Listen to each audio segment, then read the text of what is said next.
I have often referred to conservatives as the adults in the room, but lately it's harder and harder to make that case.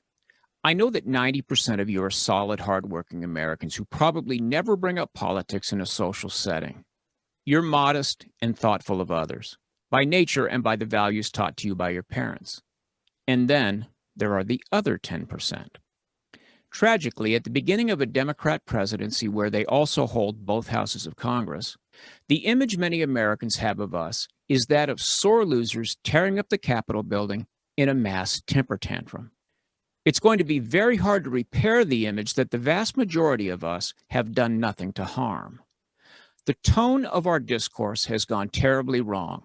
This has a lot to do with us mixing politics and entertainment. Let's start the truck and get into it.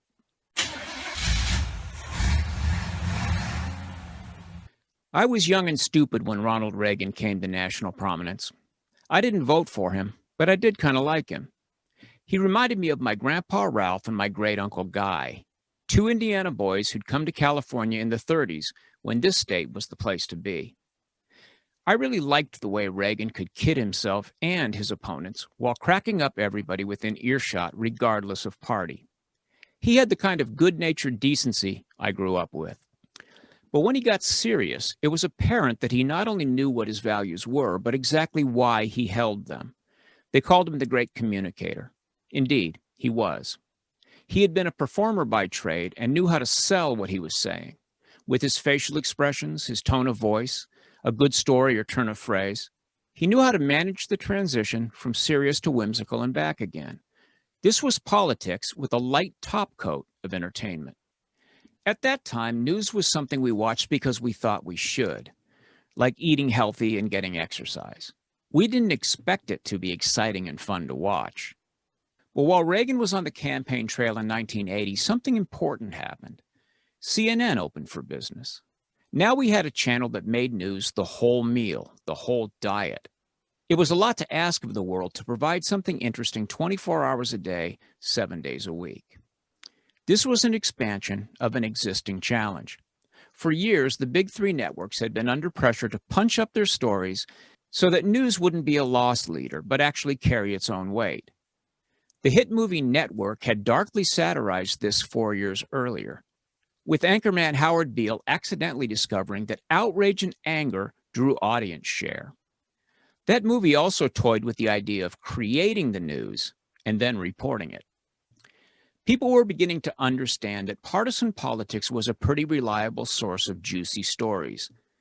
What's the saying? Politics is show business for ugly people? Into this world came a young DJ named Rush Limbaugh. He loved radio. Radio was his true love. The craft of capturing listeners and holding them, making them lean in, sit in their car outside the store because they didn't want to miss anything. He tried other things before he settled on politics. But he had his show pretty well figured out by '84. And when he went national as Reagan left the stage 4 years later, Limbaugh was ready for prime time. The American left had been using politics for entertainment right along, and they had long since discovered the anger and outrage angle.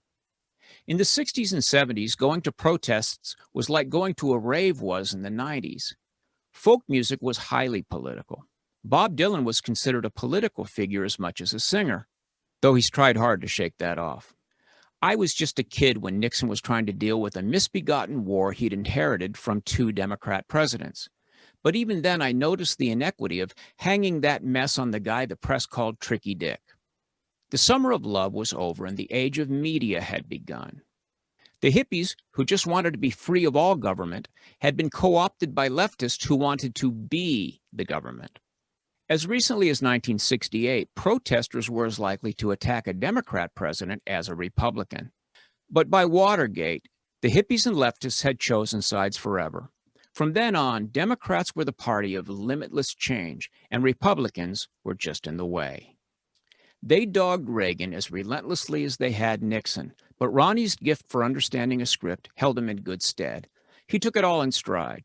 Still, the attacks bothered his voters out in Middle America. Rush had been defending him from Sacramento, and in '88 he went national, handing out the show like a calling card to failing stations everywhere. Truckers were his first national constituency. as they were always losing his signal just to pick it up again as they burned the road from coast to coast. That in itself is kind of compelling. What Rush was doing was a seductive mixture of storytelling, comedy, fact, and supposition, and the outrage gimmick taught to us by Network, the movie. But like CNN, he had an awful lot of time to fill each week. Turns out this got easier with every passing year. The left had previously concentrated on four major issues: civil rights, the Vietnam War, women's rights, and the labor movement. But as all of these things gradually got straightened out, they had turned to a more scattershot assault on American traditions in general. They began to go after everything that Rush and his growing army of fans had grown up with. So all Rush had to do was defend everything that they were attacking, and he'd have plenty to talk about. Howard Beale was not lost on him. Rush, too, knew how to work up an audience, so he used all of his broadcasting skills to not just defend against the attackers, but also to attack the attackers. He evolved into a very astute political analyst, but mockery was the ratings driver. And as it turns out, the mixture of sensations that a person gets by toggling back and forth between defense and offense is a special kind of addictive.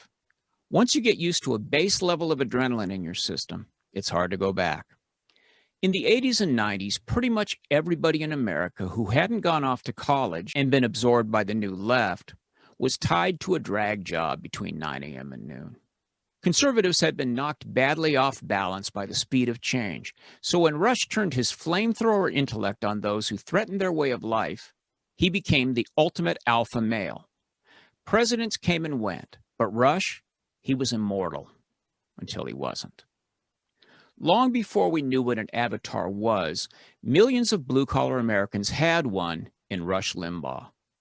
What might seem like a life of drudgery became, with Rush's framing, a life of nobility and purpose.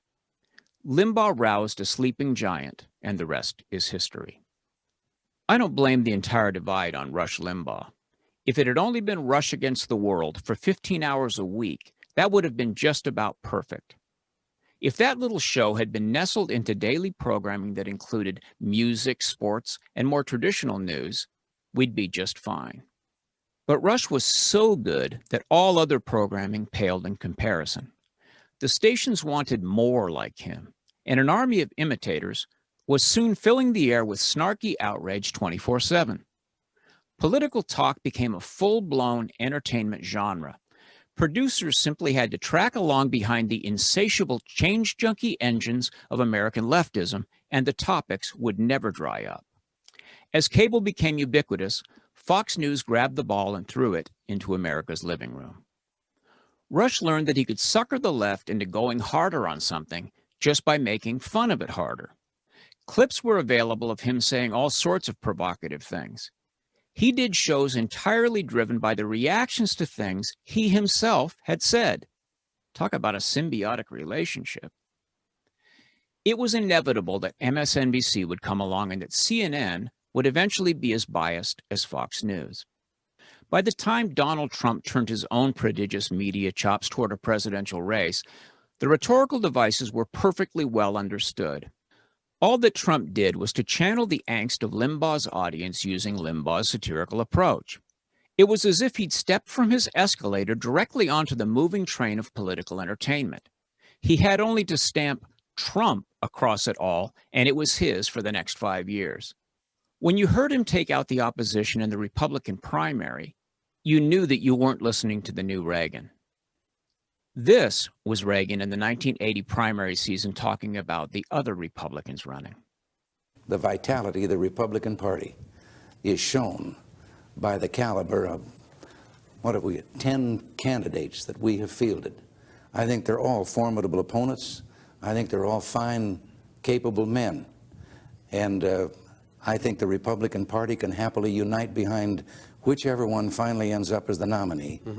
And help him get elected. Little Marco, Lyin' Ted, Low Energy Jeb, pure Hannity, pure Levin, pure Limbaugh. This is where we are. You and I, my friends, are a ratings football being fought over by 1,000 would-be Limbaughs. And now at a time when Donald Trump's crazy, glorious presidency has finally faded to black, El Rushbo's talent has been returned to God. Now is the time for all of us to reconsider our relationships to both entertainment and political news. I've just subscribed to both The Dispatch and 1440, and as you know, I listen to hours of long-form podcasts every week as I log miles through the hills near my home.